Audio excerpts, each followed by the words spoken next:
Welcome to another episode of Silence is Golden. I'm your host, Simon Kelly. And I'm Ginny Mac, replacing Troy Dean for today's episode. And today we have an epic show lined up. The core topic today is about building your team. We've also got some news about Let's Encrypt Wildcard Certificates, how to speed up WooCommerce, perhaps, the most common WordPress errors and how to fix them, and some Stack Overflow respondents to a survey ranked WordPress as one of the most dreadful platforms. Ooh. Stay with us.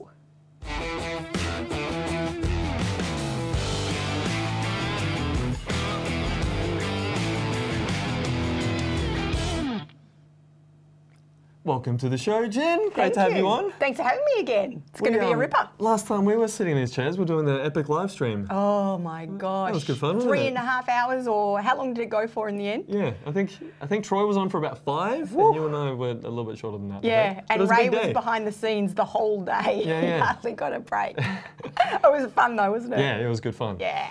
So, what's been happening in the world of WordPress? We've been busy with our own WordPress stuff, haven't we? So we've just finished our launch, which was pretty exciting. But so I have not even had my head in WordPress business. So I'm looking forward to you telling me what's been going on. Yeah, let's take a look.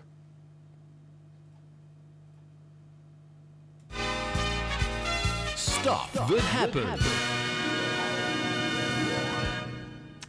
So, Let's Encrypt is a service that provides SSL certificates for free. They now have wildcard certificates, which is great because that means that your domain and subdomains can be part of the same SSL certificate. Nice. So you could have like WP Elevation or stuff.wpelevation.com, and it's all under the same SSL certificate. So that's good news. It's easy to implement as well. Like lots of hosts support Let's Encrypt certificates. I'm not sure about wildcard ones just yet, but adoption should be just around the corner for most popular hosts. Ooh, that's exciting. Any downs to that?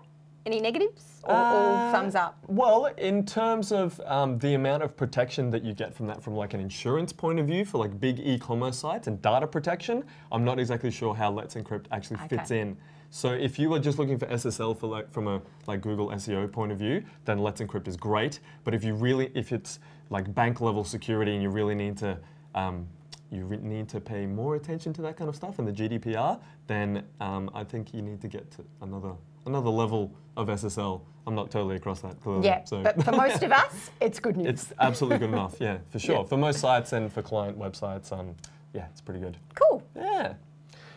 You want to have a go? Well, I've been checking out this article, which I like. Yep. 25 most common WordPress errors and how to fix them. Nice. We all love a bit of how to fix them, quick fix Googling. So it's quite a long, in-depth article, and it's got great things like, what to do when you get the dreaded white screen of death, what to do when you're locked out of your WordPress admin area. So yeah, just quick, easy fixes and set about in a nice way. So that's from WP Beginner, who we love. They've always got great articles there and quick how to fixes and how to do things. Yeah. Question for you though. Sure. How do you feel about clients going in and trying to problem solve their own problems? Does it often make it worse or better? Worse, for sure. Yeah, it's good that they try to problem solve, but we want to be in between that. If they Google something and then they try to fix it themselves, that's a bad relationship to have. Like they can send us the link and ask us what we think, and that's fine. But we prefer for us to be the middleman. They should just come to us and we'll get it done for them.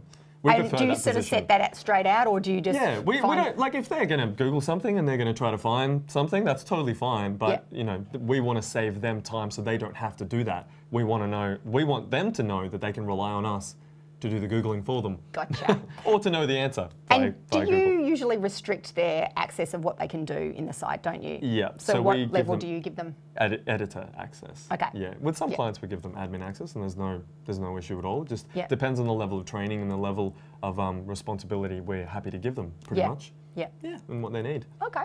Well, that's a good article for all of us who want to do the fixing ourselves. Have you had things come up that you're like, oh my God, how do I do this? No, I just remember when I first started getting into to building websites, but the first one we got designed for us on WordPress. So my husband was a plumber, so we got someone to do the site for us. Yeah. And this is when I got really interested in learning, and then I taught myself. But I would go in there and try and add things and fix things, and sometimes I'd break it. And I'd have to go to the people and say, I've been doing this. And he said, oh my gosh, why don't you come and see me first? But it was because I was so interested in doing it. So I remember I was a bit of a nightmare client from that respect, because I was learning. Yeah. I'm so interested, I want to break everything possible. Yeah, exactly. Good idea. Yeah. Dream client. So we've also got speeding up WooCommerce with Jetpack, which I think is a bit of a contentious issue, because in the past, Jetpack has just been something I've totally avoided, because it's the opposite of speeding things up. I've been watching their development for quite a while now. They've got something called Photon, which is their CDN, which helps to speed up images. It pushes them over to the WordPress.com content delivery network, which is what a CDN is, which then they have like servers all around the world. So usually the images there will be faster, but there's so much code, there's so many different modules. I just think that it's a bit too much. Oh. It's I don't know if that would speed things up. I'd like to see some more info and like actual data about how it would actually speed it up, and actual just test, not the theory. It probably would speed it up, but actually showing that it does speed it up and make things easier for managing websites. So okay, I want a bit more info about that. So contentious in that you just don't think it's going to do what I'm just probably not going to do it. Yeah, that's why it's contentious. But don't a lot of people love Jetpack? Don't know. I'm not. But you're just not a fan. One of them. Yeah, just because it did slow down, but it was about 2 years ago when I was using it, and I just thought, this is just too much. I'm not going to be able to train my clients on how to use this. It's had a lot of active development since then, so it's probably better. I don't know. Yeah.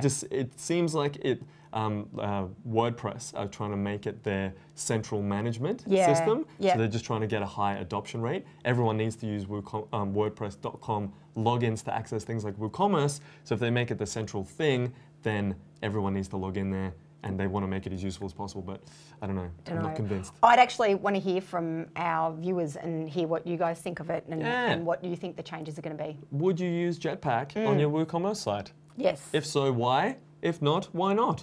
Let us know in the comments. Tell us. Yeah. Yeah, cool. So the last thing is that Stack Overflow, in a survey, people ranked WordPress as one of the most dreadful platforms. And this is actually better than the last time. It's still one of the most dreadful, but it's less dreadful than it was before. Okay, so a step up. And this is from a developer point of view. Okay. Yeah. So this is from people going, oh, it's like hard to develop with, or I just don't want to develop with it. It's with PHP. It's got spaghetti code. Like I don't want to do it. So it's not that it's a dreadful platform for users, and we'll get to my annoyance about that in a sec. But it's more so that from a developer point of view. So hardcore developers, not a fan. Seems to be.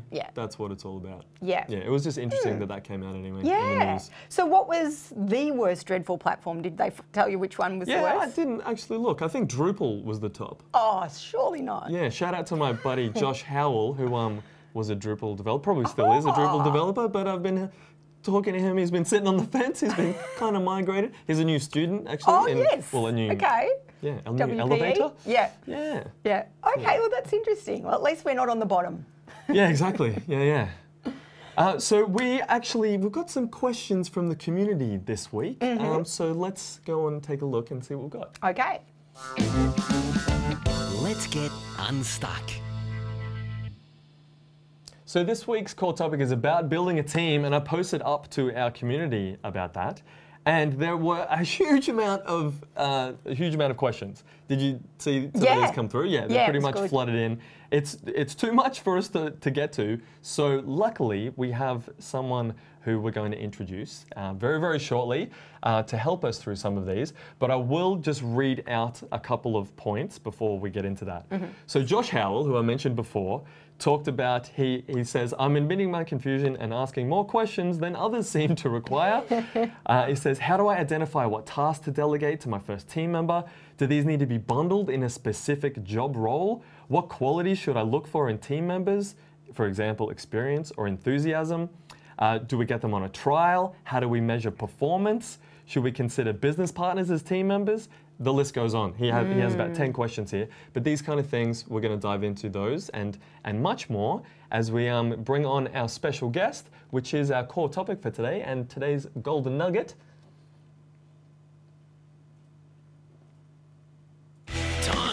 dig into the gold nugget. We have Time to dig into the gold nugget. Ka-ching! We're back. We're welcoming Stephanie Campanella. So, Steph Campanella runs Summit Digital, which is a digital marketing agency in Sydney. They specialize in lead generation for ambitious construction companies. Steph measures her team's success by firstly the amount of gratitude her clients give her team. What was the first rule, Jen? Oh no, that's the computer. That's all right. Often enough, the clients prefer to talk to the team rather than Steph. And secondly, how often Steph has to shift and focus her day as her team has taken yet more tasks off her desk. It seems like an absolute dream. So welcome, Steph. Thank you so much for joining us. Hey, Steph. Hey, hello. Thanks for having me. Yay. So what we're going to talk about today is about building a team. Like you've dropped a couple of things in our private Facebook group about that you've built a team, and as you've seen, so many people like, what? How have you done that? What's the first step? What's the second step? What's the 10th step? Everyone wants to know how you've done it, but we'd like to just share a couple of your golden nuggets about what you think has been most useful. But to really kick that off, like, why is it important to build a team? Well, because you can't do everything. Really? It's pretty simple. Lies. Yeah, I think, what's your superpower and what are you going to do? And you can't do everything, basically. Yeah. So, building a team is inevitable if you want freedom, I guess. So what point, Steph, did you get to that level where you thought, I think now I'm doing too much, I need to hire a team? Because it's a fine line, isn't it? Yep. So I realized that I couldn't do everything when all the design work kept coming in. And I was like sitting there slamming the keys, designing up websites, but then I would miss a phone call or I'd miss a networking opportunity or, I'd miss an opportunity because I was designing. So it became very apparent that I needed to get more time back. And so the graphic designer was the first full-time hire that I brought in. Yeah, nice. How did you go about, I know a lot of developers and designers are very, very particular about their work, like control freak level. So how did you go Super about... control freak. Yeah, well, they're perfect. So it's not that you're not a control freak, it's that you managed how to work the system to get the job done to the level that you wanted it to. Like, first of all, how did you do that? Second of all, how long did that take and how many graphic designers did you go through? I'm very lucky. I went through one and he is still working with me right now. So that is swish, slam dunk. I had to be real and realize if I was going to build the business, then I can't be holding everything. I always think about the pressure of a project is like a glass of water. The longer you hold the project, the heavier that glass gets. And if I've got to hold the design work, the development work, the launch work, the QA work, all this stuff that's got to go into a project. I'm going to have all these glasses and then all this pressure and it's all going to build. So there's just no way that I can continue working like that. So it was a mindset thing. It was kind of like, look, I know you think you're pretty cool and your designs are awesome and no one can design as good as you because you've got mad OCD and templates and all this stuff in Photoshop. But you got to get real. And you've got to hire. Yeah. Bite that bullet. And that position, did you choose that because you that was where you felt that how did you know that's what would take the most work off you? Because often, I know Troy says, okay, well, what's the thing that you really don't like doing? Outsource that first. Yep. So how did you make that decision? Yep. Well, it was time. Design was taking up so much time, like 6 solid hours to put a couple of home pages together in an about page and a contact page and the whole flow and a wireframe. And there's so much to do. And so I just realized I don't have any time to go and do anything else. So I've got to get rid of the design work. I know there's a designer out there that can follow my traits and rhythm and types of style. And so it can still be me that's being delivered. But I'm just not going to do it anymore. Yeah, that makes a lot of sense. So to be able to hand that over and be cool with the handover process, did you start by training? Did you start by creating a process? Like, how did you go about making sure it's fitting into what you want to do? So I guess the first hire, I didn't really have much of a process. Sorry, there goes my lights on. Lights in the office. I don't have a clapper yet. Yet. I like how you said yet. So yeah, I didn't have a process or structure or nothing. I had nothing. I mean, I was only just using like Teamwork or Basecamp back then. So there was not really much processes or systems going on in place. I didn't have Slack back then either. So I wasn't communicating to my staff. We were just kind of emailing back and forth. And then, yeah, like just, I guess, getting the job done by that. So there was no systems or processes. It was kind of like, hey, this is what I need done. This is what I usually do. Here's a template that I can give you that you can use and go for it. I looked at all his work and everything, and he kind of was a similar flavor to what I was doing. So I was like, look, let's give it a go. Mm. And Steph, where can you tell us where you found him? In the Philippines. On Upwork or what? There's so many different avenues you can go down. So back then it was Upwork, or what was it called before? I can't even remember. Elance. Yeah, that's right. Elance, yes. Yeah. So Elance, which is, I feel super dirty now. Like I don't look for stuff. Desk or Elance or yeah. And so a bit of a screening process. Did you look at some past work, and then did you get him to do any little trials first or do any little projects? No trials, nothing. So I stalked a whole bunch of designers on Behance as well. I think that's an Adobe product, just to look for what sort of styles and what sort of people that are there. Like, are they illustrative or are they more web design? Are they more brochure style? What did I need most? I needed a web designer. So yeah, a mix of sort of, seeing them on, Elance, and then seeing their work on Behance as well. Like, they're pretty much, from a design perspective, if they're on Behance, and I kind of give them an extra tick because they know to use Behance. So they obviously must be in the design community. They must know something. But yeah, I had no structure, nothing. I just had a job that needed to get designed, and I gave it to him, and I don't know, the rest is history. I think you should give yourself a bit more credit. I can hear the process that you've got going on here, and it's solid. It's just that you didn't know that you already had a good process in your own head. Yeah, maybe. You're going to kind of pick this apart and send it back to you, and you go, oh, right, that is good. So how did the team grow from there? It got addictive. Hiring team members is like a drug. Once you've got one, you're like, wow, look at all this stuff that's getting done. Like, I had heaps more time this week to go and meet people and to get out there. And so I hired another person and then another person, and it just kind of grew from there. It's addictive. Yeah. So for someone who's looking, who might not be a designer, they may be a developer, or they may be doing something else, and maybe marketing, how do you choose what it is that needs to be done, that you should get your first hire? Like, how do you decide of all the different things? Yeah, so I think the most important thing to do first is design your org chart. So I didn't know what one of those was, but yeah, put an org chart together and understand what type of business you're going to be building, because then you're going to be really clear on what type of staff that you need to hire and who's going to sit in what seat. And so you can basically say, right, well, there's obviously the CEO, there's head design, there's SEO, there's pay-per-click person. Like, there's all these people. And right now, this is everything that I'm doing. I'm sitting in every single seat.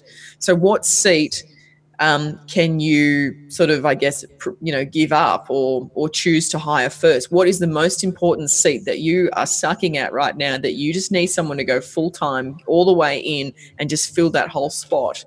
I think that's kind of like the best way to sort of start to visualize it. Yeah. That's good, isn't it? Yeah, absolutely. And then what about, so you got your org chart, what about budget? Ooh, well, I guess you got to know like what's a going rate.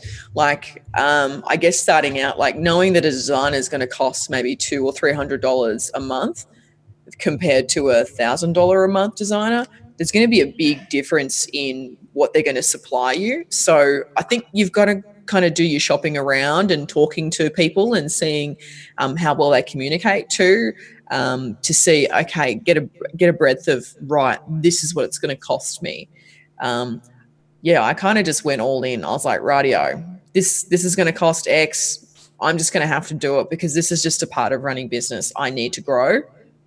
Bill it. What's the worst that can happen? I've got to fire him because I can't support him. Well, you know, I guess lesson learned. Yeah, it's better than your business not running, basically. So. Yeah. I mean, you're just going to get swamped. Like, exactly. You're just going to drown. Yeah. Yeah. You can't help anyone if you're not able to do any work, if you're completely out of time. There could be clients knocking on the door that you could actually serve and help their business or provide the service, but you just don't have the breadth to do anything. Just making sure everyone's still tuning in, staying Yeah, on. yeah, exactly. Yeah, I guess the biggest takeaway is that when I go out and I see clients and they want more. They want more of me. They want to see me more often. They want to do more. They've got all these projects that if I just had a minute to ask them, they would give that project to me. Now, if I don't go out there and see my clients, we can't have that whole conversation. I can't just walk in and get another job. Yeah. So I have to have staff doing things here while I'm out there getting more work. Yeah. So how do you juggle the like day-to-day checking in of tasks? Like let's say there's a particular task that needs to be done, someone's working on that, they need it checked, they need like feedback or something like that. How do you manage that day-to-day, which can get quite exhaustive if as you grow your team? So there's literally someone in that spot, in that org chart seat. There is someone there to do the Q&A testing. There's someone there to manage the boys. There's someone there to, talk to the girls. Like there's someone in every seat where it needs to be. Nice. Which is why I don't have any work to do.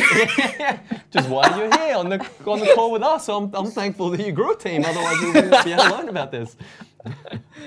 Yeah, exactly. Have the time. So what does your day-to-day look like now then? Definitely go to the gym. Go hit the gym in the morning, take care of myself. I mean, I was definitely doing some long hours and just slogging myself. So health is super important. So going to the gym in the morning or even in the afternoon is definitely part of my day. Like getting up and not being so stressed and walking the dog in the morning, having a good brekkie, getting into work. The first thing I do is just look at all the content that's going on online in terms of like personal brand and stuff. One of the girls presents me everything that's going to happen with the team today. Like, this is what this person's doing. This is what this person's doing. Like, it's everything. If there's anything that's come in from like last night, I would have sent her a Slack message like, hey, remind me to call X person because I need to make a meeting. I just tell one of the girls that needs to happen and she'll prompt me. She'll be like, Steph, have you done this yet? So my whole day, like once I get in the office, kind of gets run by the team and the team run the team. Nice. Yeah. That's we need an applause for that. That's awesome. So, That's amazing. You talked about Slack. Yes. What are some of the go-to tools that you can't do without when you're managing the team? Yeah, so I can't do without teamwork to manage all the projects, milestones, projects, files, etc. I can't do without Slack, 100%, and all the channels. So we set that up so that every project has its own channel. So if we're talking about a project, we talk in that channel's project, in that project's channel. Yeah. I can't live without. Sense to me, so that's fine. Yeah, I mean, it makes sense. Dropbox and Google Drive, so just file sharing. I mean, everyone's got to have everything at any moment. And if I just want to quickly create something too, I need to be able to just jump into Google Drive and see an image and just drop it onto Instagram, let's say. I've got Voxer for my junior lady boss. So she and I only talk on Voxer, and basically it's like our walkie-talkie. If I'm in the car coming home from a client, I'll be like, hey, JLB, I just did this and this. Can you make sure that this person does this? And then she just ships it out to the team, and then that person takes care of it. So I think that's about it. That's Slack, good. Teamwork, Voxer, Google Drive. How good is JLB? Do you know what that is? I don't know what JLB is. Junior lady boss. That is very cool. That's awesome. Before. Yeah, no, I'm the lady boss. Like she coined that. That's Steph, that is good. yeah. Yo, JLB, that's so good. Yeah. I think it's something with the Filipino culture. They like, yes, Miss Stephanie. I don't know. They just started calling me Lady Boss, and so I was like, right, if I'm Lady Boss, you're Junior Lady Boss because you are second in charge. Nice.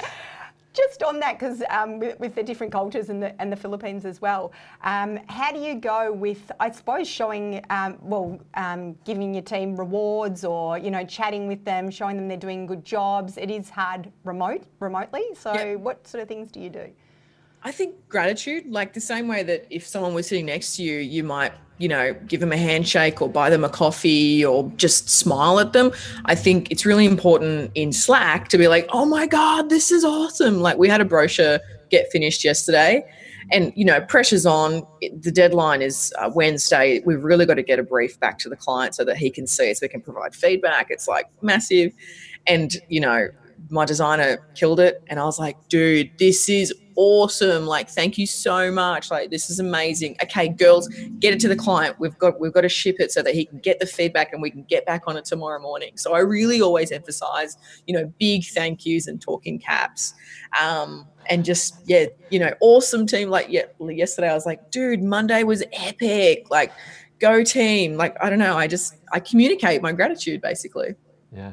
Like the coach and the trainer, like on the sidelines, like, get him, let's do this today. Yeah. Exactly, yeah. I mean, you got to fire them up, right? Because I guess it can be pretty lonely in your own office, So, they're probably feeling a bit isolated, even though they're in Slack.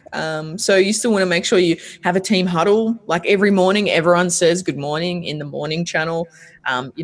This is, what I'm up to, or this is what I'm working on. So there's a space to do, normal human things.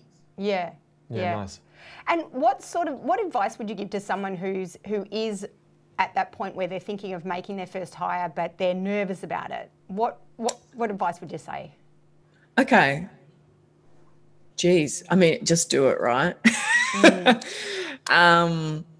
Do your org chart, understand what type of business you're going to have, and then understand the daily tasks that are sort of keeping you snowed under, and then organize the tasks into like under your org chart, like a list, and try and define the role, and the role that looks like you don't want to do it, or you suck at that work, or like hire that position first. And honestly, just go for it. Like, even just having a junior lady boss around that just checks your emails and checks in and emails clients back, or does a little bit of MailChimp here and there, like that person is so important just for your, just so you can get out there and do more stuff. So, if it's not a designer, if it's not a developer, if it's not an SEO or whatever it is, even if it's just someone like a PA, someone to just personally make sure that things are going the way they should. I love that. The key is preparation. So the more prepared you are, like you've done your homework, you've done your org chart, your tasks that you need, then you feel more confident to do that.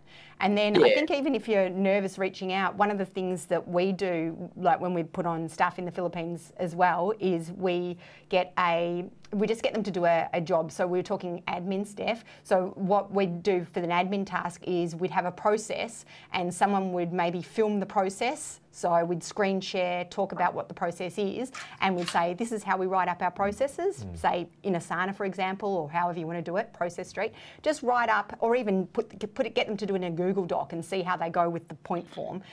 Write this process up so someone who doesn't know it could go through it and do it. And, that's a good way to see, what their grasp of English is, how they actually comprehend tasks and write them out in general. So we found that's been a good little tip to work for us too. Nice. Yeah, 100%. I've got Process Street, but I can't say I use it. You've signed up though. That's what's important. I signed up, right? Yeah. Shiny tool. Yeah, absolutely. Yeah. I own the whole internet if you count by all the things I've signed up for. It's insane. Free trial, yeah, I'm in. So just rewinding back, like mindful of your time, because we're going to wrap it up in a sec, but you mentioned about mindset at the very beginning. Now, I think this is one of the pivotal parts. Like, this really stops people from being, one, to be able to dive in, but then two, to be able to dive in successfully. What I've seen is people kind of dip their toe into hiring, but they know, they're already thinking, I'm not going to be able to do this, I can't do this, it's going to be hard, it's going to be expensive. So they kind of jump in with that mindset, and then they pull out and they go, exactly what I thought. So it doesn't work out for them. I really like what you said is like, just do it, stop overthinking it kind of thing. The tools that you listed aren't particularly complex, or there's not some, magic, amazing thing. It's like, there's a bit of a planning process is more important than what tool you use. So is there any particular advice you could give around like mindset about jumping into this?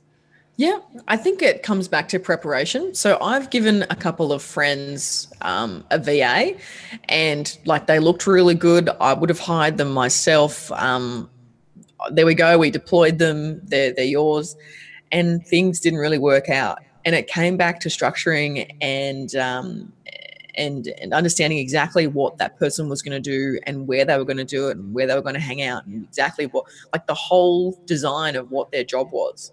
So it's like, in my experience, I've found that people, when they bring on overseas, staff, they don't think about it like they would bring on a staff here in Sydney. Like, I need to put a desk together. This person has to have a computer. What are they going to do every day? How are they going to report to me? People just, like, I found that my mate, like, just hired the person and then just kind of expected this magic to kind of happen around them. And it's not the case. You've got to have a process in place. You've got to have the tasks in place. You've got to, repetitive tasks, etc. You've got to have the software to be able to talk to this person. So there's a lot to do before they come in, so that you can keep them. And like from a mindset perspective, you've got to have that trust. Like, yes, I'm bringing this person in and they've got 3 months to kill it, or they're out, and I'm going to give them the full 3 months, because it might be me that's letting them down, not them. This slide is killing me. That's absolutely amazing advice. Like that's great.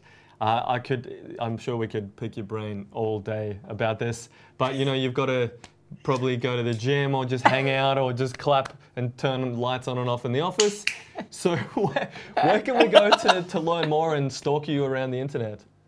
Well, I have just launched a podcast. I'm very excited. Yay. And the next episode is actually on about my first hire and my experiences on that. So you can go to stephaniecampanella.com.au/podcast, I think it is. Would you believe it's in the bottom of the screen right now, thanks to Ray Militoni. Hello, Ray. The magic of television. I like that for Ray right there. Subscribe and the next episode will be out in a couple of days. Oh, that's exciting. So what sort of stuff are you going to focus on in the podcast? I'm focusing on work. Hey, like I'm focusing on like how I did this, how I built this, like what should I do here? Like, hey, how can you do this? Like, it's just, someone said, who are you going to interview on the podcast? I was like, I'm not interviewing anybody. It's just me talking because I like to talk. So it's basically just me talking. Fantastic. So people starting out and looking at doing this sort of stuff, this is going to be a fountain of knowledge, I'm sure. It's just, it's everything that I've been doing. It's just, a solid 15 minutes of just, hey, this is how I did this, basically. Great. That's amazing. Definitely be tuning in. Look, thanks so much for your time, Steph. You're an absolute legend. I'm definitely going to be picking your brain more about this later, but I'll be tuning into the podcast. All right. Thanks, guys. All right, thanks for having me on. Have a rad day. Thanks, Steph. Wow. She knows her stuff. Yeah. We could probably take a lot of time getting that extracted, the knowledge extracted from Steph. Looking forward to that podcast and learning more for sure. Yeah, definitely. So she would have answered a lot of those questions that we had on that Facebook post. There were heaps. There were definitely heaps. So we'll go into that that particular post and just make sure that we're directing people over to Steph's brain, basically. Yeah, for sure. Good. I think it's really important, the planning part of it. Yes. Yeah, putting together that org chart. If that's difficult for you, then that's saying something, right? Like if you don't know what your business is going to look like, if you can't put your org chart together, that's a bit of an awkward realization that you don't know what it is that you're going to build. So I think you know, embrace the part that's uncomfortable, have a chat to some people about what it is, like your vision, and trying to understand what that looks like. Commit to something, at least, even if you're not sure exactly what it's going to be. And then, you know, just take some pressure off yourself by hiring for some of those seats. Yeah, that's good. And yeah, what Steph said about her friends who just thought they'd be able to jump into it, we were saying, preparation is obviously the key. So if you don't know yourself what your organisation is going to look like, your staff are going to be lost too. So good prep. I've hired about 40 plus people over the last 4 years. Wow. Yeah, that's how good I am at it. And there's 2 that are there at the moment. So some that I have on like contracts that will come up for specific things. But yeah, I'm not too good at it. But we'll see how we can improve with Steph's knowledge. Little tips. Yeah, absolutely. Cool. All right. So there's been a particular tool that's helped me this week, like totally changing gears. And yeah, let's see what it is. Get ready for Tool of the Week.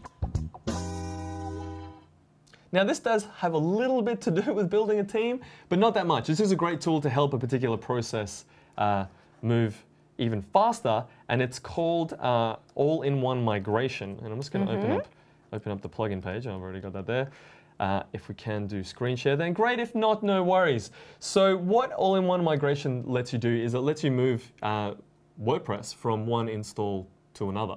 Okay. So what I use this for really regularly is to move from localhost up to a development site. So I'll build something locally. I like to use Flywheel to set up WordPress. I'll start building something, and then I'll move it over to a transferable install on WP Engine, and it takes about 10 minutes, not even, with all-in-one WP migration.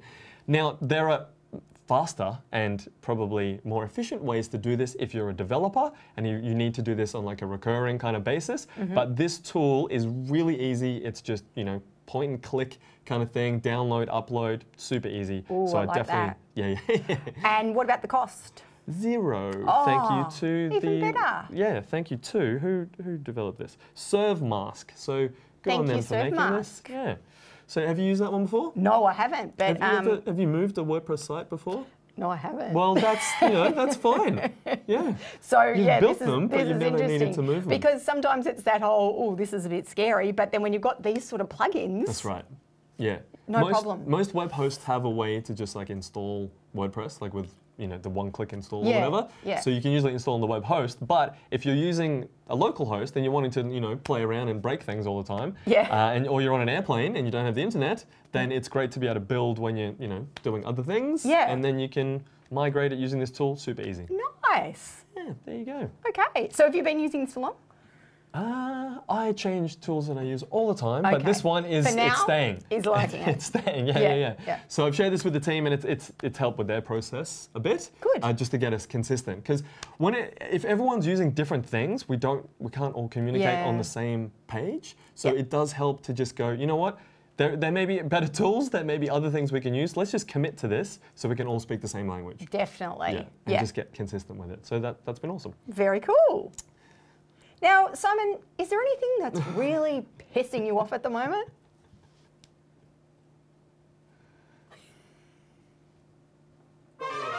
This pisses me off. Boom. I tried to think of something, but nothing's really pissing me off at the moment. So one thing that over does, to you. there's two things that piss me off. Okay. One is when I get the run sheet in the wrong order, and then Ray shakes his head, and I'm just like, I just can't. Yeah, Oh, there that you go. pisses Ray off. Was that me? No, that was did me. That? That was totally me. Okay. Yeah. Ray, you're on the ball. Maybe we'll get Ray in to say what I know, pisses right? him off Yeah, next exactly. week. So what does piss me off is that it seems like the developer community get a little too pissed off with WordPress and like that it's really hard to install, or that it's not a proper CMS, or it's just a blogging platform, and they just resist that it's easy to use. They just don't want to say that people should use WordPress and you don't need a developer and you can just install plugins, create a great site, create something that's going to get results for you and your business, and it's easy.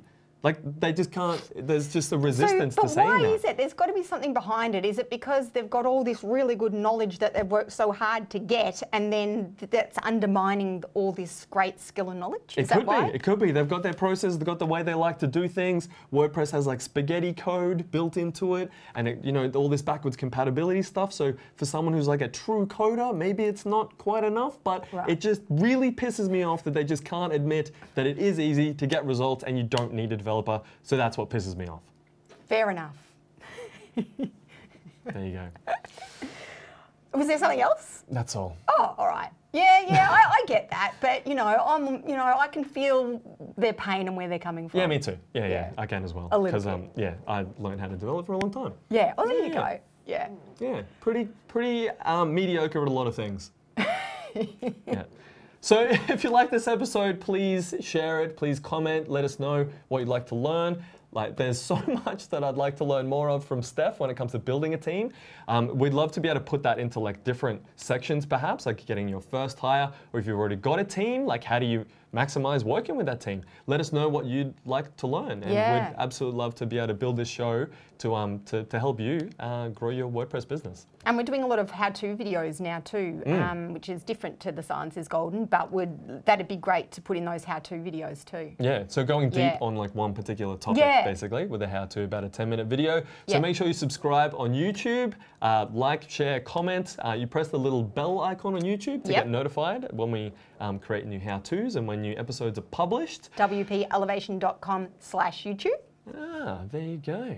Bang, there it is. There we go. So comment, like, subscribe, tell everyone, tell your friends, and let us know what you'd like to learn. Yeah, definitely. Are we towards the end? Are we at the end already? Yeah, was that fast? Yeah, it was fast. I was intrigued by Steph's, all her knowledge. We're a little overtime actually, so it's good Okay, that well, just sped past for you. Yeah. Oh, now I've forgotten what my part of the sign-off has to be. Well, we'll see how we go. Okay. I probably forgot mine as well. Okay. So until next time, this was Silence is Golden. I'm Simon Kelly. I'm Ginny Mac. And remember, knowledge is power.